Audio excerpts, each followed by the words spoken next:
ரட்சிப்பு, மகாபெரிய ரட்சிப்பு. It is free but is not cheap. இது இலவசம் ஆனால் மலிவு அல்ல. இன்றைக்கு மக்கள் அதை மிக மலிவாய் எண்ணுகிறார்கள். பிகாஸ் அது இலவசமாக கிடைத்தது. 2வது பிள்ளை சபைக்கு போகிறாயே, அது எவ்வளவு விளையாடப்பட்டு தெரியுமா? அந்த சபை உருவாகுவதற்கு அந்த ஊழல் நிறுத்திக் கொண்ட பிரயாசங்கள், அவன் கடந்து வந்த பாதை. நான் ஒரு சின்ன ஆரம்ப 73, 74, 75 சென்னையில பின்தங்கிய ஒரு ஸ்லம் ஏரியா, ரொம்ப பின்தங்கிய ஸ்லம் ஏரியா ஆசீர்வாதபுரம் இன்றைக்கும் இருக்கிறது. அங்கே ஒரு 7 பாடசாலை அங்கே ஆரம்பித்தோம். பயங்கர குடிகாரர்கள், பயங்கர மோசமானவர்கள் அங்கே ஆரம்பித்தோம். சின்ன இரவு பாடசாலை. அவர்கள் அந்த பிள்ளையை படித்து முடித்த பிறகு அங்கே கூட்டம் நடத்துவோம். மிக எல்லாரும் போய் வருந்தி அழைக்க வேண்டும். அடுத்து ஒரு வீட்டினுடைய தாய்வாரம்.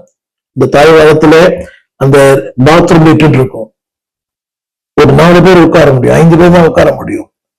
அதுல நானும் மறைந்த டாக்டர் ஜான் சாலமன் அவர்களும் இந்த ஊழியத்தை இணைந்து ஆரம்பித்தோம். அவரும் அங்கு வருவார். இப்படியாக பின்தங்கிய இடத்திலே இந்த ஊழியத்தை ஆரம்பித்தோம். இன்றைக்கு ஆண்டவர் இந்த ஊழியங்களை ஆசீர்வதித்திருக்கிறார்.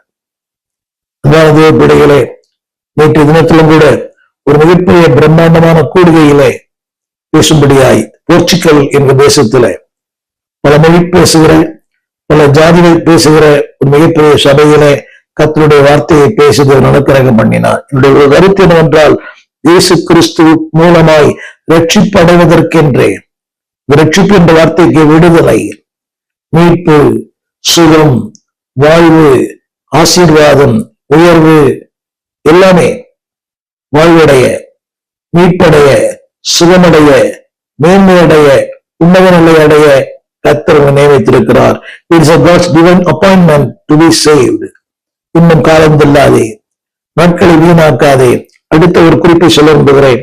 தேவன் உங்களை நியமித்திருக்கிற என்னாகம புஸ்தகம் 4ஆம் அதிகாரம் 19ஆம் வசனம். என்னாகமம் 4:19. அந்த வார்த்தை இப்படி சொல்லுகிறது. Why was it divine appointment? இவர் ரட்சித்து நோக்கம் என்ன? உங்களை நியமித்த நோக்கம் என்ன? அவர் கொடுத்த அடைக்கலத்தின் நோக்கம் என்ன? ஒரே ஒரு நோக்கம்தான். என்னாகம புஸ்தகம் 4ஆம் அதிகாரம் 19ஆம் வசனம். வசனத்தை வாசிக்கிறேன். அவர் சொல்லுகிற வார்த்தை, ஆரோனும் அவன் குமாரனும். இந்த 18 வாசிக்கிறேன். என்னாகும் 4:18.